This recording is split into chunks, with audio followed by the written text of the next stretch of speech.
Yes. I'd like to introduce next Angelyn Toth, who's going to talk to us about radical trust. Thank you, Megan Jo. Wow, I'm so inspired by everybody's talk today, and there seems to be a bit of a common theme showing up. And today, what I discovered one of the keys or the biggest factor in living your dreams and is radical trust. And radical trust is not, a little bit of trust, 70% trust. Radical trust is 100% trust. And I'm going to share more about what that is. But trust in what? What do I want to trust? Trust in that intrinsic truth that knows the way, that can see around the corners, and that helps you and assists you and guides you. You've been hearing about it today with Monica, how she tunes into that voice, that knowing. Some people refer to this as God or Holy Spirit. Others refer to it as high self, inspiration, the universe, the source, whatever. I like the word divine intelligence. That's the word that really speaks to me about this essence of who we are at that core level. And so tuning into that space is where we need the radical trust. And sometimes when we're guided to do something like go left when we want to go right, it's like, well no, I can't go there.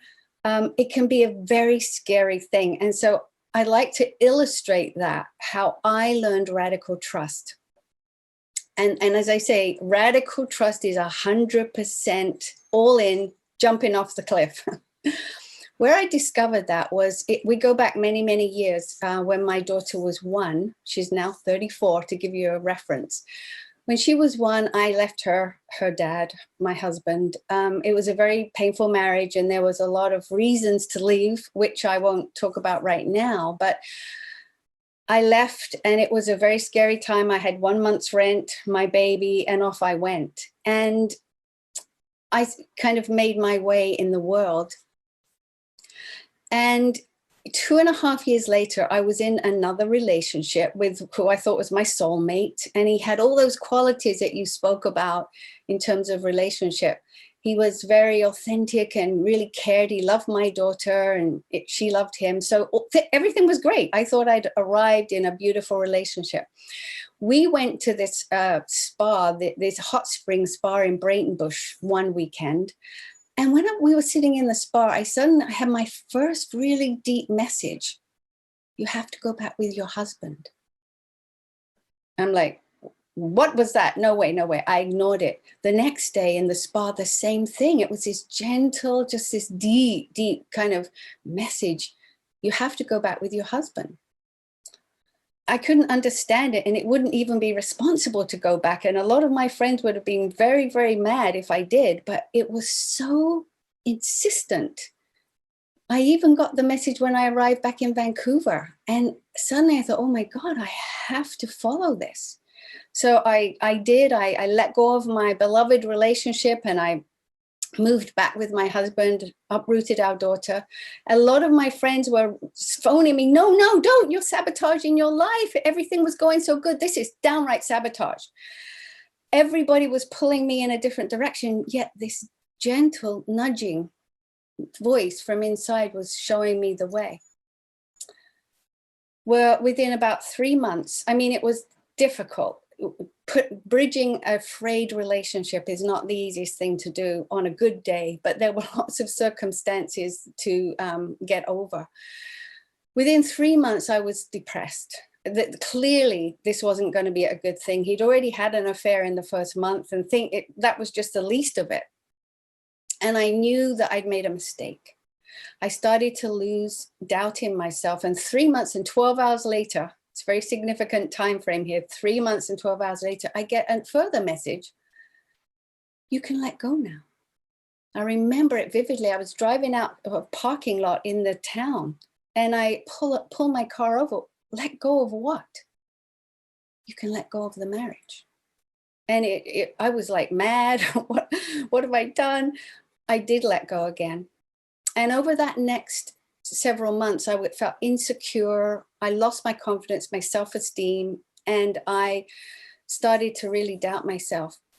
11 months after we separated, my husband died. He died very suddenly, very tragically. And it was the worst thing I have ever had to do in my life, is to tell my then 5-year-old that her daddy was dead. Very, very tough thing to ever have to do. Over the course of the next couple of years, there was a lot of things to work out, the will and everything. There was a great deal of money that came to me, a great deal of money, money I didn't expect to receive at all. And through working everything out, it was about a couple of years later when 2 separate lawyers said to me, you know, if you hadn't gone back for 3 months, then it couldn't have been 6 weeks. But 3 months kind of invalidates the 2.5, 3 years that came before. And it was only now an 11-month separation. And so I was legally still his wife, whereas had I not gone back for 3 months, it could have been like a 4-year separation and a de facto divorce. Anyway, now the significance of this is I had a dream that had followed me around, a vision that had followed me around for 9 years at least. And I could see it in my mind's eye. It was of a beautiful retreat center in nature with horses, and it was like 40 acres. And it was this beautiful place where people could come together, could come into nature and to find out what their dreams are and release their creativity, tune into that voice that I had become accustomed to trusting. And here I was now, oh my goodness, I'm going to be able to do this dream. And I did indeed, 27 years ago, buy this broken down old sheep farm, and it's got transformed into a beautiful retreat center.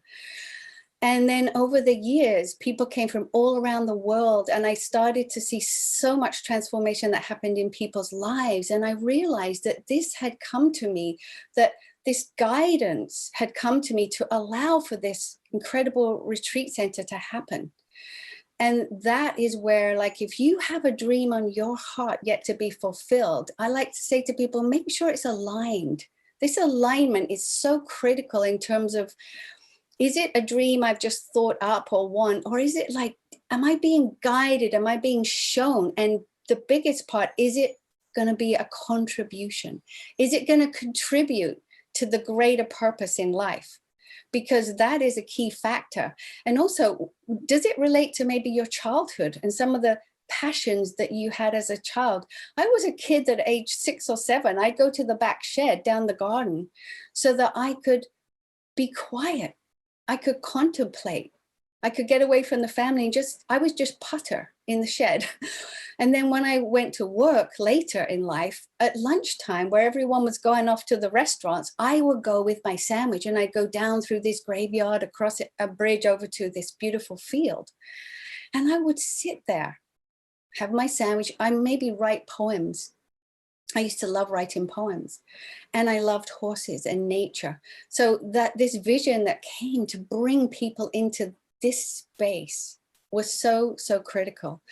And I like to say, if you have a dream on your heart and you're thinking, well, I'm too old now. Oh, I don't have the money. I don't have a degree. Who do I think I am? Who do I think I am to pull this off? Then all I'm going to say is, if you've been given this vision, if you've been given this dream, then you will also have the resources to make it happen. Now, I know that my husband, it seemed like my husband had to die for me to have my vision. That was only the real beginning of it. So, you know, I was able to secure the land, but the rest of it, the 27 years and the rest of the situation had to happen from me having another business as well, that I also exceeded in. I became the top income earner of another business that sustained my retreat center.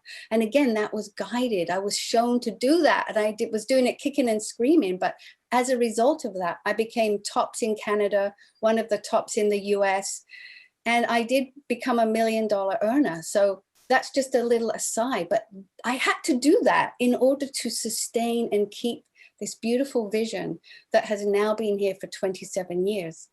A little thing I'd like to say is, with radical trust, what if everything was already handled?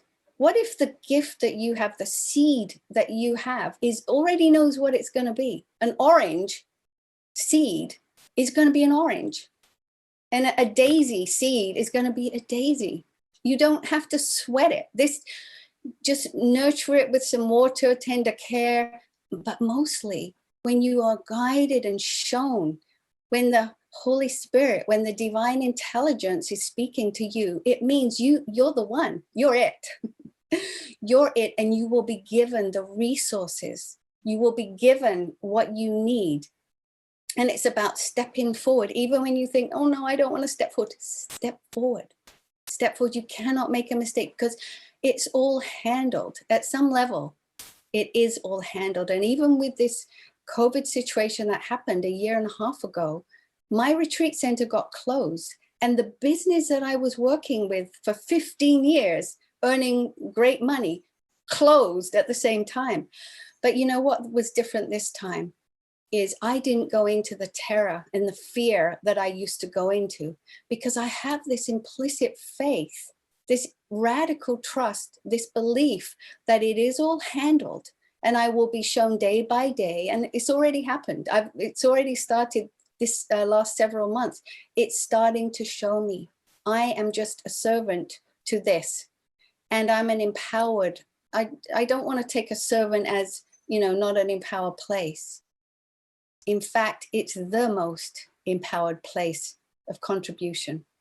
So thank you all for listening, and I hope you've enjoyed the talk so far. And we have more to go, and we've got Marianne, who's been a beautiful, beautiful light for us, guidance, and we have all loved working with you. Thank you, Marianne.